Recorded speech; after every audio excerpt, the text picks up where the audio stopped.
tua hi mail he YouTuber nu me khanin na emi ho emi nu me ho associate na video hi Japan hi innovate wa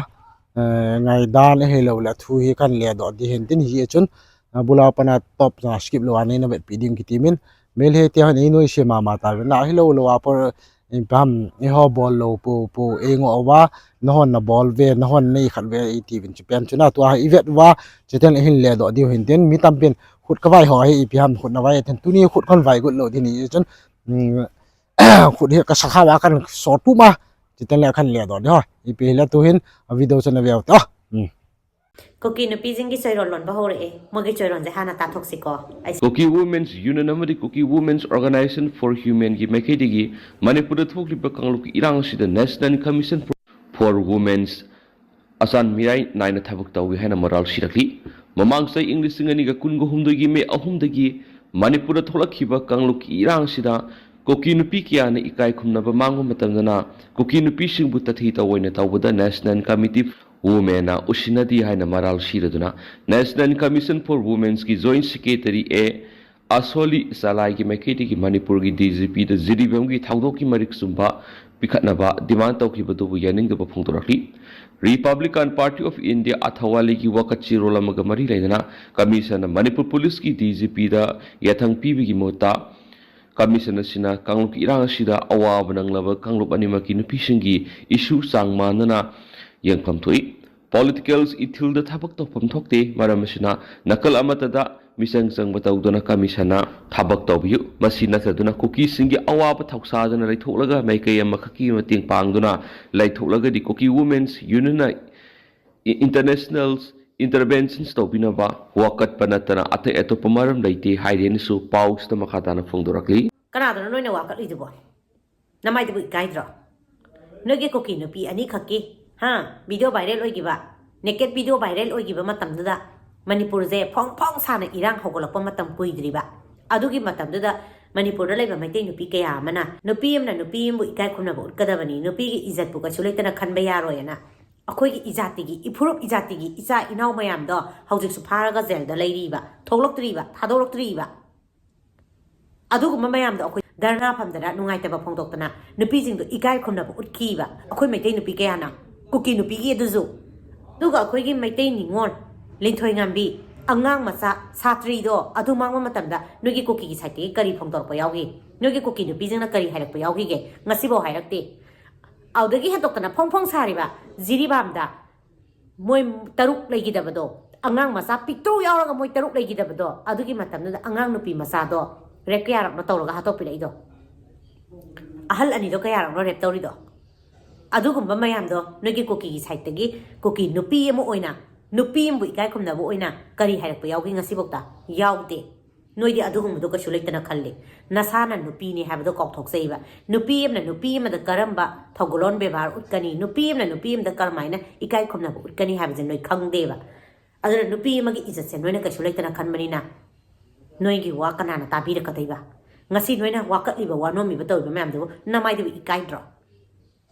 lan nemhange irang nemhange haibo itaragadi noigi kau thado eraga amam athengdana noina sa dona setlibido adugi le chatsingdo hana semto noigi kaw mayam do phajalo ngahak laitana bom thadara patnomi kapsala pator pa mayam do noigi mathong marong khangdaba nacha na naw ni khangdi nawani khangdi nacha ni khangdi gyamen ta daba mayam do adu hana phajalo nupi mo be gili chatsalo adi matamda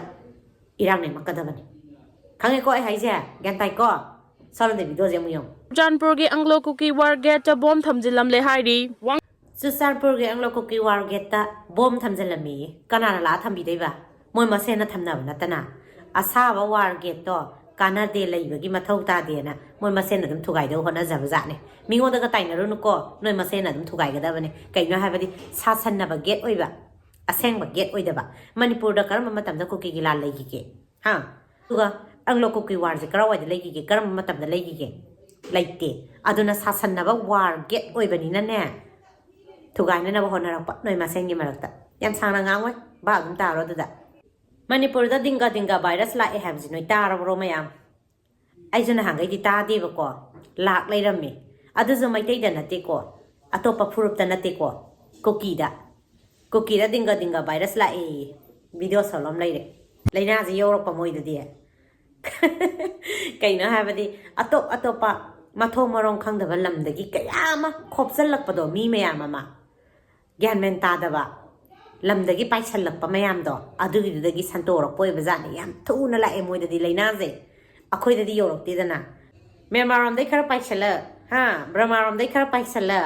adugumba pai chalak pa mayam do adudagi santorok pa mahik do adiduna ne migi a somda khitang nari eta bada somda hane thung man han bani mi cookie jingda do zu natra akhoi meitei da di thung de ba moi da thung bai wani da thung khini yamna khaji kharak ta ganati yam thung khini man ro yamna denga virus da phan ga song bada moi na ga di akhoi gi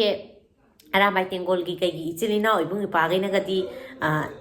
sai makta saktora zu mong ta na saktora ido dance makta tokthora zu mong ta na tokthora ido adu moi de dugum bodo amok tawbo phangdamina ma tawbo khatang tamjage kaina khan majani da tambadi he heitaba tambadi he ngamdaba aduni yam wana di khangi moi je ma taw tamna na bo honarakpada ado ai ngasi di thabak chu chatkadaba yami ai ngasi gi di saim tang loi chalage hayang mathang video da phajana thengnaji tua lai nu me mel he nu me nu sul chabai nu na sei na hen na tar hen sei hian May 2023 agi pan ku ki meitei ki ka ga le tol ga le tol a hin si lang lang nei na omen ti hin na lang nei chu ku sei na ke pun women for human right na la phone phok de ti na jiribam ku ki women hon thu so so Bolon National Commission for Women Right Joint Secretary S Holy Chalai Chun Thu Di Lo Abal Lo He Tien Am Phung De Ti Hin Na Abu Ipham Ama Hon Dan He Ku Eho Ku Ki Women Ho Chung Thu Japan He Se Hi Dan Hin Na Commission of Women Right Ki Ti Che Ipham He Lo Lo Apo Thil He Ase Na Chinu Hen Mala Se Ki Na Chini Men Chanang He Poin naza uzalo ham ati hin na naza uzalo na thu se jong koi ma ta san thelo ti hin na jiribam mi gu pho jong nu me chapang le te se mi gu pho jong chu realizat ve na la su sit wa realizat ve na rep muham song he khet lo vai ti hin na chapang chunga na khan sit naw zo si me te nong un le sangget lai na centenary gate ko ma hom centenary gate ko ma ho bom hong ha koi misdang koi ni poi no ma man ni ki koi hi I ti hin na bom ko yong e ho e ngo ana alai ben chibal la ase kit na hen Manipur anglo ku war jong anom khapoi ati hin na Manipur ku yang lo war hi ama lo pi het mo ma thu se ham ti yong ma hon ma ho history ep hi ki hello wa ho history boy pi lo di chan yong em boy pi na lai na lung ha long o ma yang ho history yong e het su sa ang hello na ma han anop num chaba ma e ga bol kin na la chaba la sei kin zo lenal a history ne ki sim thu je wa bom hong na hon ne ki ko yu chaban le na ho ma ne ki ko yu ti hin na mun danga khalo dinga virus jong mi na ve sa gam ta ve ti na ba ep virus ve ki ve sam ep ham ki ha pot he dong la lai nu na se dan ta to ka se hi na ho he ep ba ma dinga virus phalo lo ep ham ti yong he virus ti te lo he na thu si ham ai lo thu lo ki si ham jo je virus ti yong mai den tin na lai chi ga ki se le lai meitei YouTuber nu ho again sai thu ha se ma yang na ma hen tua hi khat hi ama video khat hi le do di khat kan na lain ama pen hi jing dung thai dung le khan le do di ti